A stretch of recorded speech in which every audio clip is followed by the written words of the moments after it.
Hello, all you positive heads out there. It's so good to be back with all you beautiful reflections of the one source consciousness that creates and animates all things. If you're new to this podcast, of course, we are super happy to have you here, and we just ask that you bring an open mind and heart to your listening experience and to be prepared to explore vantage points that I'm convinced will help shift or solidify your current understanding of the ultimate nature of reality in a way that is extremely empowering. Speaking of exploring powerful perspectives, I'm super excited to announce the release of my very first book, The Golden Key: Modern Alchemy to Unlock Infinite Abundance.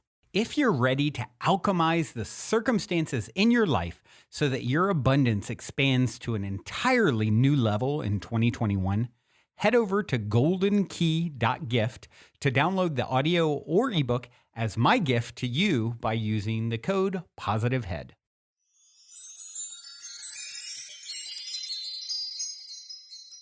All right, all you positive heads, welcome, welcome. Here we grow again. It is a magical Monday here in the studio as I record, and I am grateful as always to be back with you, each and every one of you, as we float through eternity trying to figure out this existence, this wild existence. Has it been intense for you guys lately? Man, my October's been pretty intense so far, and I imagine, I've had a lot of people tell me same thing in their world. I'm just, doing the best I can with what I got from where I'm at. I imagine you're doing the same. I saw a really powerful statement the other day. I mean, it's something that I've actually said a bunch of times on the show, but I like the way this was kind of concisely phrased. If I react, I repeat. And that's the one that really helps to, getting that, I've talked about before, that how important it is for me not to react to situations and scenarios and overwhelm and all those things. It's such a motivator to know if I don't want to repeat this, I best not react. And, I still have my reactive moments. However, they're so pared down from what they've once been. And, we kind of saw some of that. And last week I read a little bit from the book Destiny of Souls by Michael Newton, which is basically a case study of life between lives, where he takes people through hypnosis, takes them into past lives, then after they cross, what happens on the other side. And the one that I did, I think it was episode 1563, if you want to check it out. I've read from this book sporadically, and I think I'm going to read a little more today. It talked about suicides and someone then seeing like, oh, they're reacting to their life in a way. They then choose the, easy way out. I don't know if that's, you call it easy, but, sort of throwing in the towel. And then they get to the other side, and the first thing is like, oh no, why'd I do that? It's like, and then they get to see the other options they could have made. And so that's really the game, is like, that's a very dramatic, suicide version of like tapping out. But, whenever we react, in a sense, we're tapping out to the ability, the choice to stay calm in a particular situation and to not allow it to trigger us into a state of fight or flight or fear or anger or agitation, disharmony. And so if you can really realize like, it's like the extreme example of the suicides, like, oh no, I need to go through this all over again. And I just kind of screwed myself by tapping out. And same with a reaction. If you see patterns in your life that continue to reoccur, they're reoccurring because you still haven't gotten the lesson. So what if a big key is not reacting, not allowing yourself to get triggered into a state of righteousness, right? It's so easy to react when we feel righteous in our truth. And it's like, do you want to be happy or do you want to be right? and not arguing and not just, if you get into that state of agitation and your reactivity in a not healthy way, you instantly have lost. And for me, that motivation of not repeating the same lessons, if I react, I repeat, got it. I want to move forward. If that's the motivation it takes for me to get the lesson, so be it. And so, yeah, I just wanted to throw that reminder out there because it's one, at least in my world, as far as my own personal growth, that is just time and time again. We all have our different strengths and weaknesses and things. And for me, reactivity, allowing it to lead me into a state of flustered agitation is like a thing. And even righteousness at how foolish someone's perspective is or how unjust or unfair. And if I'm reacting, I'm losing, and reminding myself of that and reminding you, like, take stock of your own life and where are these repeating patterns that keep coming back. And then ask yourself, honestly, am I being reactive and out of alignment and calm, out of alignment with my inner, Zen master? Then that's probably why you're repeating. So guess what? You're going to keep repeating until you get it right. So let's remove reactivity out of our wheelhouse, shall we? And move into proactivity. I'm showing up in this. I'm going to walk into the storm being calm, cool, collected, at peace, bringing love and compassion and empathy and understanding, especially to someone who's maybe has a very different perspective than we agree with, and just realizing like everyone's acting rational based off their view of the world. So with that being said, let's read a little bit again. I'm going to pick up right where I was last time, and this is Destiny of Souls by Michael Newton. And we talked last time we were exploring, what timelines and suicides and sort of how people would get to the other side and then go to the life books and review all their other possible paths they could have chosen. And I can't quite remember, but I marked this as like, oh, come back to this because I think it's kind of a continuation of that episode. Well, certainly it is. And as far as the timeline of the book, I'm just picking up right where I left off. And if you want to hear that one, I mean, you can actually go to Positive Head, and if you search Destiny of Souls, all the times that I've read from the book over the last year or so will pop up, and you can of course get the book yourself, or there's also another one called Journey of Souls, which I can't remember which one came first, but kind of the same continuation of the work. So with that being said, I'm going to pick up where I left off from episode 1563 last week. Here we grow. And this is right before he goes into a next case. And when he does go into a case, I'll kind of alter my inflection to show when the doctor's asking a question of the subject who's in hypnosis, kind of, relaying information. This is a little precursor, couple paragraphs before it goes into the next case. As the dialogue progresses in my next case, it will be obvious that an unseen entity is recreating a past life scene, but with alterations. These adjustments are intended to elicit empathy and teach the soul in case 30. This case is an example of what some of my clients mean when they talk about entering worlds of altered time and causality through screens found in books, desk consoles, and viewing theaters. By the way, this is like on the other side in like the library, if you will, what he's referencing. Although these space-time training exercises do not change the course of the original historical events on Earth, there may be other forces at work here. I concede the possibility that my subjects' memories could demonstrate that they are moving through parallel universes, which might nearly duplicate our own space-time. Yet in spiritual classrooms and libraries, they do not see past events on Earth as being outside the reality of our universe. I do have the feeling that what a soul from Earth is able to see and explain to me is regulated by the resonances of their personal guides. When they reach the life selection room with larger theater-type screens to look solely at the future, their perspective about a constant reality changes more to a fluctuating reality. Events on any screen can be moved forward or backward. They can be placed into fast or slow motion or suspended for study. All possibilities of occurrences involving the viewer are then available for study, as if they were using a movie projector.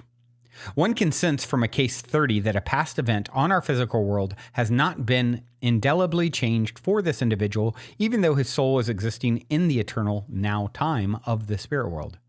Some would call these projections no time for souls, because the past can be blended with future possibilities in the next life from an always present spirit time. Case 30. This case involves a soul called Unther, who just completed a life of aggressive behavior toward other people.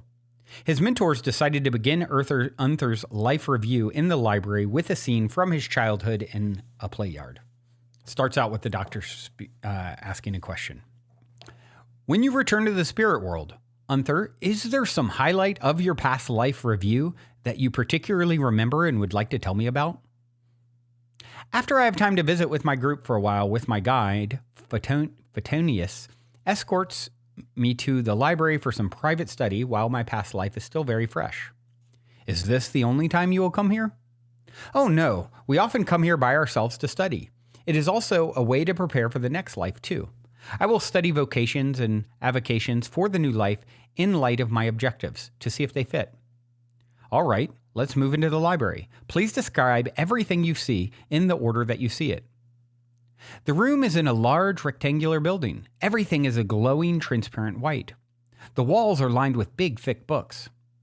Has Phoetonius brought you here? Just in the beginning. Now I am with a woman with pure white hair who has met me. Her face is very reassuring. The first thing I notice when I enter are the long rows of tables that stretch off so far into the distance that I can't see where they end. I see many people sitting at the long tables looking at the books in front of them. The people studying are not too close to one another. Why is that? Oh, not facing each other as a matter of courtesy and respect for privacy. Please go on. My librarian looks so scholarly. We call these people the scholastics. To others, they are the archivist. She moved to a nearby wall selection and pulls down a book. I know these are my records. They contain stories which have been told and those that are untold. Do you have your library card? With some levity. Laughs. No cards are required, just mental attunement. Do you have more than one life book assigned to you? Yes, and this is the one I will use today. The books are stacked in order on the shelves. I know where mine are, and they glow when I look at them from a distance. Could you go into the stacks yourself? No, but I think the older ones do. So at this moment, the librarian has brought you to the book you are supposed to study? Yes, there are large pedestals positioned near the tables. The scholastic opens the page where I am to begin. Note, we are now at the stage where each case takes on a unique quality of personal engagement with the lifebook's screen. The conscious mind may or may not be able to translate into human language what the superconscious mind fully sees in the library. Back to questioning. Then she is getting you started at the pedestal before you take this book to a table by yourself? Yes, I am looking at a page with writing, gold lettering. Can you read this writing for me? No, I can't translate it now, but it identifies that it is my book. Can't you make out even one word? Look closely. I see the Greek pi symbol. Is this symbolic of a letter in the Greek alphabet, or does it have a mathematical significance for you? I think it has to do with ratios, how one thing relates to another to me. The writing is a language of motion and emotion. You feel the writing as musical vibrations. These symbols represent the cause and effect of a set of proportional relationships between similar and dissimilar circumstances in my lives. There is more, but I can't. And then stops. Thank you for that. Now tell me what you are going to do with this book. Before I carry it down to an empty space at one of the tables, we are going to do an exercise together. The writing symbols tell us where to turn the pages, but I can't tell you how. I don't know how to explain it. Don't worry about that. You're doing a fine job with explanations. Just tell me how the librarian helps you. Takes a deep breath. We turn a page which shows me as a child playing in my schoolyard. Subject now begins to shake. This isn't going to be fun. I'm directed to the time when I was a mean, rotten kid. I am supposed to experience this again. Something they want me to see. A part of my energy crawls into the page itself. Encouraging, the doctor says, "All right, let the scene unfold and tell me all you can." Squirming in his chair. After I crawl into the book, I am totally engaged with the scene in every respect, as if it was being replayed all over again. I'm in grade school. I am a tough kid who picks on the smaller, less aggressive boys, punching them and throwing rocks at everybody when the schoolyard monitors aren't looking. And then, oh no. What's happening? Alarmed. Oh, for God's sake. Now I am the smallest kid in the yard and I am being punched by me. This is incredible. After a while, I am me again, being pelted by rocks from everyone else. Ow, this really hurts. Dr. N. After quieting the subject down and moving him totally back into the library, were you in the same time frame as you were as a child or in a form of an altered reality? In the same time with altered reality. None of this happened in my early life, but it should have. So the time has been played back to me in a different way. We can relive an event to see if we can get it better.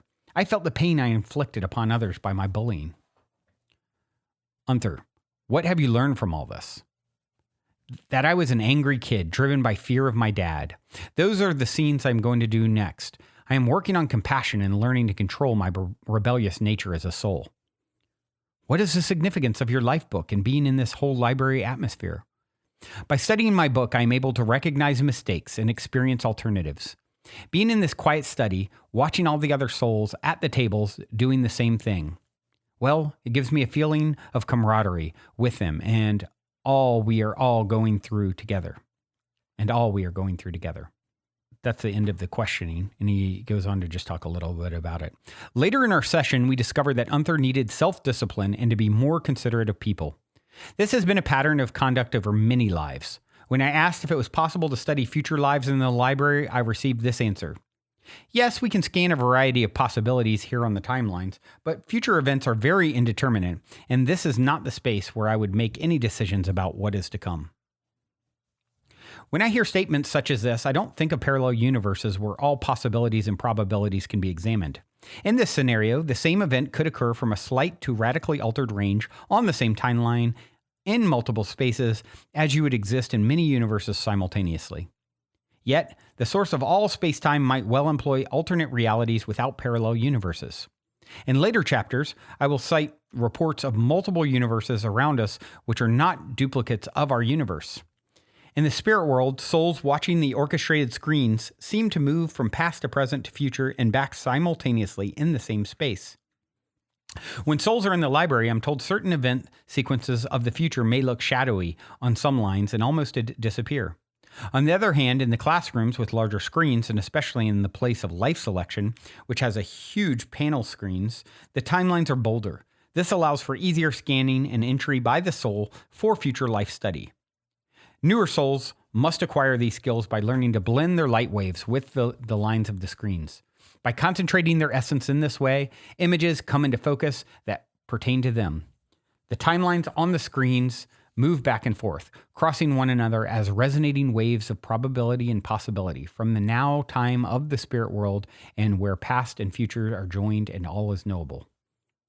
Cases 29 and 30, and 29 is the one we read last time, as with all my cases, raise the question of what true reality is. Are classrooms in the library with viewing screens of past and future times real? Everything I know about our life after death is based upon the observations of people. The observer communicates to me in a trance from their soul mind through the brain. It is the observer who defines the properties of matter and ethereal substance both on earth and in the spirit world. Consider this last case. Unther told me he cannot change his past by a second time around visitation. Yet after death, he returned to the playground of his childhood as an active participant. Once again, he was a boy playing with other children, with all the sights, sounds, smells, and feelings connected to that event. Some of my clients say these are simulated events, but are they? Unther became part of the scene where he bullied children and then he was attacked by them. He could feel the hurt and squirmed in my office chair from pain he had not received in the timelines of this boyhood. Who is to say an altered reality does not simultaneously exist for all events, where both origins and outcomes are interchangeable? The observer soul may work with many realities at a time in the spirit world while studying. All are placed in the soul's path to teach. We question whether our universe is all an illusion. If eternal thoughts of the soul are represented by intelligent light energy that is timeless and formless, it is not restricted by matter in our universe. Thus, if a cosmic consciousness controls what the observer mind sees on Earth, the whole concept of cause and effect within given time intervals is a manipulated illusion designed to train us. Even if we believe that everything we think is real is an illusion, life is anything but meaningless. We know if we hold a rock in our hand, it is as real to us as an observer participant in a physical world. We must also keep in mind that a divine intelligence placed us in this environment to learn and grow for the greater good. None of us are here by accident, and neither are those events which affect us in our own reality at this moment in time. All right, that is the end of this particular segment. And yeah, really fascinating to like go and, you know, it's something that I've heard about a lot, is like hearing and that we will sort of see and experience from the angle of those extensions of ourself, essentially, that we inflicted, whether good or bad, you know, if there was such a thing as good and bad. You know what I mean? Experiencing the flip side of how we behaved. And I think that is another very selfish motivated way to delve out goodness, right? If it's all coming back to you and you're going to feel it, you might as well set up good feelings for your future self when you're you know, playing those roles and having those experiences in the reviewing the great books and seeing all the alternate timelines or simulations, if that's indeed what it is. All right. Well, this has been amazing to explore with you today, and continuing to remember, if I react, I repeat. And let's just get on with getting it as right as we possibly can, shall we? In the meantime, I have, while you're doing that, I have something for you to listen to that's pretty nice. I like this song a lot. It's Shaman's Dream in Parangi, and the song is called Nefes, Nefes. Hope you guys enjoy it. Until next time, journey well. Also, before we cue up today's song, as a quick reminder, don't forget to download the Golden Key audio or ebook as my free gift to you at goldenkey.gift using the Golden Key code POSITIVEHEAD. And please, if you enjoy my gift, leave a positive review on Amazon so others can unlock their lives with the help of the Golden Key as well.